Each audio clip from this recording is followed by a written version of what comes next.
अभी कुछ ही देर पहले सुबह सुबह मैंने अखबार में एक विचलित करने वाली खबर पढ़ी। एक सुल्तानपुर गांव के एक छोटे से नन्हे से 7 महीने के बच्चे को स्पाइनल कॉलम का प्रॉब्लम है। इसके लिए उसे इंजेक्शन लगाने की आवश्यकता है। यहाँ तक तो बात समझ में आती है, लेकिन जो बात विचलित कर गई मुझे वो ये है कि उस इंजेक्शन की कीमत 16 करोड़ रुपए है। 16 करोड़ रुपए एक इंजेक्शन के लिए। Can you imagine? किस दुनिया में रह रहे हैं आप, किस देश में रह रहे हैं जहां पर एक गरीब छोड़िए, ये करोड़पति आदमी के घर में भी अगर इस तरह के इंजेक्शन लगाने पड़ जाएं तो उसका बजट हिल जाएगा। जैसे मैं कह चुका हूं कि किसी भी परिवार में जब अगर कैंसर आ जाता है तो उसका बजट हेवायर हो जाता है। लेकिन मुझे एक बात पढ़ के अच्छा भी लगा कि पूरा आसपास के गांव के लिए मदद के लिए फ़ोन आ रहे हैं। कई लोगों ने अपनी तरफ से मदद के लिए अपनी तरफ से कहा कि हम आपको देंगे, कोई लाखों रुपए दे रहे हैं, हज़ारों रुपए देंगे शायद इसको।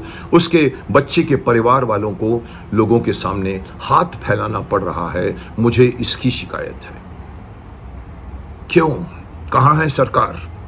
किस बात के लिए सरकार बनती है? पब्लिक के लिए बनती है ना। पब्लिक के पैसे लेते हो आप, पब्लिक के टैक्सेस लेते हो, पब्लिक के सहारे आपके पास अरबों रुपए आते हैं।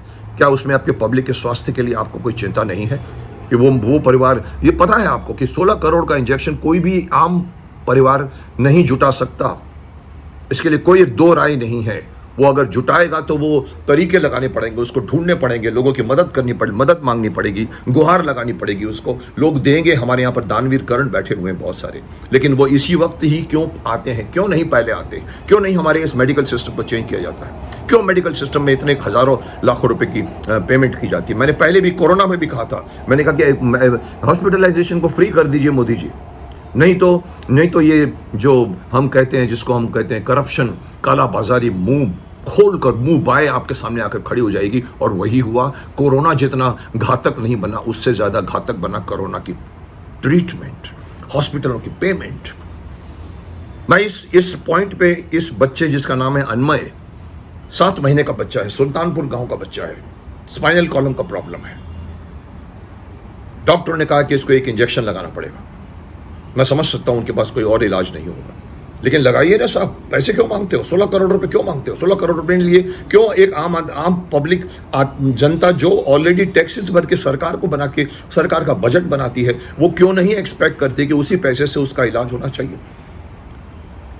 मदद के लिए गांव गांव से फोन आ रहे हैं। लोग कहते हैं हम अपने गणपति का जितना भी पैसा इकट्ठा होगा हम आपको दे देंगे। अच्छी बात है। बहुत लोगों ने अपनी तरफ से लाखों रुपए की मदद के लिए हाथ बढ़ाया, लेकिन सरकार अभी तक आगे क्यों नहीं आई है? मुझे इसी के बात की शिकायत है। सरकार की तरफ से क्यों नहीं इस बात को उठाएगा? ये पहली बार ऐसा इंजेक्शन नहीं है। इसके पहले भी कई बार मैं पढ़ चुका हूँ, इंजेक्शन आते हैं 12 लाख, 13 लाख, 12 करोड़, 13 करोड़ का इंजेक्शन है। और वो इंजेक्शन कैसे भी कदर लाया जाता है, उसको पेपरों में लिखा जाता है इतना बड़ा करोड़ रुपए का इंजेक्शन है, उसको लगाया गया, उसकी पूरी की पूरी रिपोर्टिंग होती है, दिखाई जाती है, बच्चा दिखाया जाता है या पेशेंट दिखाया जाता है, और फिर वो पेशेंट शायद ठीक भी हो जाता है। लेकिन निंदनीय बात है मेरे हिसाब से, निंदनीय ये है कि आप अगर एलोपैथी हमको अगर इलाज करती है, ठीक है, अच्छी बात है, हम ठीक भी हो जाते हैं, हम शुक्रगुजार हैं एलोपैथी के। लेकिन अगर एलोपैथी के नाम पर डॉक्टर्स तो खैर कुछ नहीं करते, बट हॉस्पिटल्स मालिक और बड़े बड़े जो दवाइयाँ बेचने वाले मैन्युफैक्चरर्स की लॉबी है, वो उस बहाने टैबलेट्स बेचती है, उस बहाने दवाइयाँ बेचती है, उस बहाने इंजेक्शन्स बेचती है। कोरोना के टाइम पे 3-4 हज़ार रुपए का इंजेक्शन 33,000 हो गया था। क्यों नहीं उस वक्त सरकार खड़ी हुई? क्यों नहीं उस वक्त जनता खड़ी हुई? क्यों नहीं उसका विरोध किया गया? हम और हर बात का विरोध करते हैं, लेकिन ये हमारा फंडामेंटल राइट है कि हमारी स्वास्थ्य और हमारे एजुकेशन को सरकार हमें प्रोवाइड करेगी। ये मैं समझता हूँ हमारे संविधान में लिखा हुआ होगा, डेफिनेटली लिखा होगा। क्यों नहीं मेरी बात को ये माना जाता है कि मोदी जी को मैंने कहा था, सर हॉस्पिटलाइजेशन और एजुकेशन को फ्री कर दीजिए, देश बहुत तरक्की करेगा, आपको दुआएं देगा। सरकार के पास मैं समझ सकता हूं बहुत सारे प्रॉब्लम्स हैं और भी बहुत गम है ज़माने में, मैं समझ सकता हूं। इलेक्शन लड़ने पड़ते हैं, जीतने पड़ते हैं। इतना बड़ा विक्रांत लॉन्च कर दिया हमारे मोदी जी ने, बहुत बड़ी उपलब्धि है। हम कहते हैं हम लड़ने को सक्षम हैं। अरे बाबा ठीक है, आपने बहुत काम किया, मैं आपको बहुत बहुत बधाई दूंगा। इतना बड़ा विशाल काय विक्रांत, जिसको आज पेपर में किसी ने कहा कि विक्रांत का आक्रांत कर देगा, दुश्मन के होश उड़ा देगा। अरे साहब, दुश्मन की छोड़िए, पहले आप अपने घर के दोस्तों की, अपने परिवार, अपने सिटीजन्स की, अपने नागरिकों की बात कीजिए ना। किसी को डराने के लिए अगर आप इतना कुछ करते हैं, अपनी सुरक्षा के लिए करते हैं, ये तो एक इंसान की पर्सनल सुरक्षा का सवाल है। क्यों नहीं पॉलिसियां बनती, क्यों नहीं एलोपैथी को कंट्रोल किया जाता है? मैं तो यहां तक कहूंगा कि एलोपैथी अगर इतना बहुत सक्षम होने के बाद में अगर इतना कॉस्टली है, एक इलाज के लिए 50 टेस्ट कराने पड़ते हैं। अगर एक ज़माने में एक वैद्य होता था, सिर्फ नाड़ी पकड़ के हमारे बोल देता था कि आपको ये प्रॉब्लम है, चलिए आप जो है ये वटी ले लीजिए, वो भस्म खा लीजिए, वो कर लीजिए, ठीक हो जाते थे उस वक्त लोग।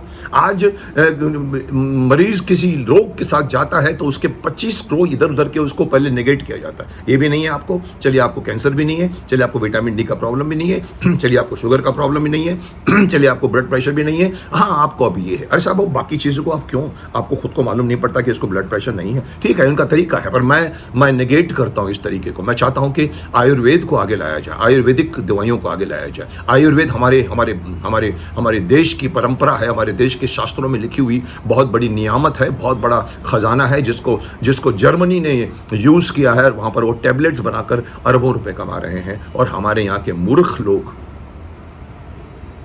मूर्ख ही कहूंगा उन्हें, इन अच्छी चीज़ों को छोड़कर वेस्टर्न की तरफ से आई हुई, स्पेशली एलोपैथी की तरफ से आई हुई दवाइयों पर यकीन करते हैं, क्योंकि मजबूर हैं बेचारे, क्या करेंगे, हर आदमी ठीक होना चाहता है। पर मैं इस केस को फिर से आगे लाना चाहूँगा। 16 करोड़ का इंजेक्शन क्यों है साहब? इसलिए कि वो इम्पोर्टेड है? मुझे नहीं मालूम। इसलिए कि उस पर इम्पोर्ट ड्यूटी लग रही है? मुझे नहीं मालूम। इसलिए कि वो एक बहुत बड़ी अमेरिकन कंपनी है या जर्मन कंपनी दे रही है? मुझे नहीं मालूम। मुझे इतना मालूम है कि वहाँ के जो लोग रहते हैं उनके लिए 16 करोड़ हमारे जैसे 16 करोड़ नहीं होता।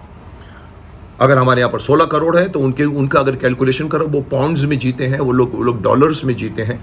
60 गुना उसकी प्राइस कम हो जाती है, 100 गुना कम हो जाती है, और तब जाकर वो 16 करोड़ होता है। कभी 1 करोड़ आ जाता है, कभी उससे भी कम आ जाता है। वो लोग अफोर्ड कर जाते होंगे, पर सर मेरा भारत देश का नागरिक इसको अफोर्ड नहीं करता और करना भी नहीं चाहेगा। मेरा ये ऑब्जेक्शन है, मेरा ये विरोध है, मेरा ये मैं आह्वान करना चाहूँगा देश की जनता को, उठिए, आगे आइए, सरकार को मनाइए। किसान लोग आते हैं अपने प्रॉब्लम सॉल्व करने के लिए, बाकी लोग आते हैं अपने अपने यहाँ के इश्यूज़ को लेकर। कोई अपने बोलता है कि इसको ना करो, उसको ना करो, अग्निवीरों को मत लाओ। आंदोलन होते रहते हैं, लेकिन कोई इस बात का आंदोलन क्यों नहीं करता कि दवाइयाँ इतनी महंगी क्यों हैं, क्यों हमें इलेक्शन, क्यों हमें जो है इतना पैसा देना पड़ता है ठीक होने के लिए। सरकार के हाथ में बहुत कुछ होता है। मैं ये कहना चाहूँगा कि इंग्लैंड की सरकार जो है वो सब लोगों को फ्री मेडिकल देती है। वहाँ पर एक रेजिडेंशियल डॉक्टर होता है, आपको अपने एरिया का उस डॉक्टर के पास जाना पड़ता है जो कोई चार्ज नहीं करता दवाइयों के लिए, और आपको फिर वो अगर कुछ उसको लिख देना होता दवाइयाँ तो आप दवाइयाँ खरीदते हैं। यहाँ ये सिस्टम क्यों नहीं आता? लोग कहेंगे कि भी यूके की सरकार हमारे से ज़्यादा सक्षम है, ज़्यादा अमीर है। अरे साहब होगी, हमारे पास भी बहुत पैसे हैं, और ये सारे पैसे हमारे हैं, हमने दिए हैं सरकार को, टैक्सेस के रूप में दिए हुए हैं, इनकम टैक्स के रूप में दिए हुए हैं, रोड टैक्स के रूप में दिए हुए हैं, प्रॉपर्टी टैक्स के रूप में दिए हुए हैं। हज़ारों तरह के टैक्स जाते हैं जिससे हमारी सरकार चलती है, देश चलती है, देश का पूरा इंफ्रास्ट्रक्चर चलता है। लेकिन उसके बीच में अगर मैं ये मांग करता हूँ तो ये हर आदमी की मांग होनी चाहिए कि हमको हॉस्पिटलाइजेशन फ्री कर दीजिए। मैंने उस वक्त भी कहा था कि कोरोना के टाइम पे मैंने कहा मोदी जी ये हॉस्पिटलाइजेशन फ्री कर दीजिए, वैक्सीन फ्री कर दीजिए, वरना ये जो काला बाजारी है मुंह खोल कर आपके सामने आई, वही हुआ। 3 करोड़ का इंजेक्शन 33.5 करोड़ में बिका। क्यों? क्योंकि आप नहीं रोक पाए इस करप्शन को। तो क्यों नहीं आप अपने हाथ में ले लेते हैं? उनको कहते हैं कि चले इलाज हम करेंगे, हम आपको पैसे देंगे, जो यूके में होता है। उनको वो लोग फ्री नहीं करते, उनको पीछे से पैसे मिलते हैं, सरकार देती है उनको। अगर आप कहें कि सरकार नहीं दे सकती तो मेरे पास उसका भी एक इलाज है कि आप कॉर्पोरेट बॉडीज़ को उठाइए। ये कॉर्पोरेट बॉडीज़ कितनी बड़ी होगी आपको मालूम है? हमारे यहाँ का एक कॉर्पोरेट बॉडी, नाम भी ले लूँगा, अडानी, विश्व का सबसे 4थे नंबर का अमीर व्यक्ति हो गया है। कहाँ से कहाँ पहुँच जाते हैं, इतनी कमाई होती है सरकार की वजह से। सरकार उनको अपनी तरफ से सुविधाएं देती है। आप उनको कहिए चलिए ठीक है, आप इस इलाज के अब ये 16 करोड़ आपको जो भरना है, ये 16 करोड़ आप भर के दे दीजिए, सरकार भर के देगी नहीं तो कॉर्पोरेट हाउसेस को बोल के दीजिए, हमको कोई मदद की आवश्यकता नहीं है, हाथ फैलाने की आवश्यकता नहीं है उनको। इन सब कॉर्पोरेट बॉडीज को कहिए कि कोई भी बच्चा, कोई भी बड़ा बूढ़ा यूएस अगर हॉस्पिटल जाता है तो उसके बीच में पैसा नहीं आना चाहिए। डॉक्टर को यह कहने की जरूरत नहीं है कि नीचे जाकर आप 30 हजार रुपए भर दीजिए, जो मेरे साथ हुआ है, मेरे भतीजे के साथ हुआ है, उसके बाद टच करते हैं उसको। ऐसा बाहर नहीं होता। आप यहाँ करके दीजिए, पैसे बाद में देंगे आपको, वो कॉर्पोरेट बॉडीज देगी। अब आप बोलेंगे कॉर्पोरेट बॉडीज कैसे देगी? उनका नुकसान नहीं होगा साहब, नुकसान नहीं होगा। सरकार के पास बहुत तरीके हैं उनको मालामाल करने के। उनको बहुत सारे कॉन्ट्रैक्ट्स मिलते हैं, लाइसेंसेस मिलती हैं, इनकम टैक्स में रिबेट मिलता है। आप सरकार को कहिए हम आपको वो देंगे और आप ये करिए कि हर बंदे के इलाज के लिए आप पैसे देंगे, डॉक्टरों को, हॉस्पिटलों को, दवाइयों को। फिर आप देखिए कि दवाइयों के प्राइस नहीं बढ़ेंगे, हॉस्पिटलों के प्राइस नहीं बढ़ेंगे, क्योंकि उनको मालूम है कि जो पैसा दे रहा है वो चेक भी कर सकता है। कॉमन मैन कुछ नहीं बोल सकता। उसको मरने और जीने के बीच में उसके पास टाइम नहीं होता सोचने के लिए कि ये 3,000 का इंजेक्शन 33,000 में क्यों बिक रहा है। वो कुछ नहीं बोल सकता, मजबूर है। वो क्या करेगा बेचारा, उसको जीना है, उसको चाहिए।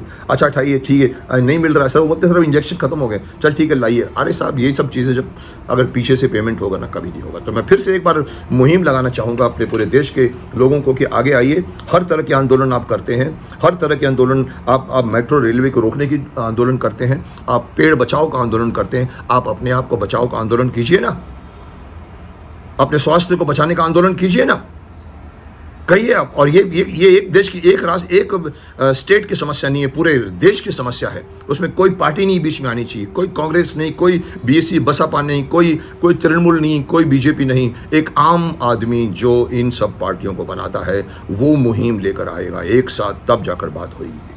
तो मैं फिर से ये लगाना चाहता हूँ, इस बच्चे को मैं आयुष्मान भव कहना चाहूँगा। ये बच्चा इस इंजेक्शन को, जो मुझे मालूम है हो जाएगा, इंतज़ाम ठीक हो जाएगा, लेकिन ऐसे अन्वय और भी बहुत से आने वाले हैं साहब, उनके लिए कुछ कीजिए। फिर से मैं आपको यही कहना चाहता हूँ कि इस देश में दवाइयों की कीमतों को आप कंट्रोल कीजिए। बहुत बेकाबू होकर बढ़ते जाते हैं, कोई उसका विरोध नहीं करता। उनको दामों को ख़त्म कीजिए। और कभी कोई ये नहीं पढ़ना मिले मुझे कि यूपी के अन्वय को लगना है 16 करोड़ का इंजेक्शन, और फिर पूरा देश हमको 16 करोड़ इंतज़ाम करने के पीछे लग जाता है। नहीं साहब, आपको आवाज़ उठानी है कि 16 करोड़ क्या होता है साहब, किस बात का 16 चांदी हीरा जवाहरात लगे हुए हैं उसके दवाई के अंदर। हो सकता है बाहर से आ रही होगी, इंपोर्ट ड्यूटी, तो इंपोर्ट ड्यूटी खत्म कर दीजिए। मुझे नहीं पता, बहुत से तरीके हैं, अगर बैठो तो बहुत से तरीके निकल आएंगे। आप 16 करोड़ के बदले में उसको इंजेक्शन 160 रुपए में मिलना चाहिए था।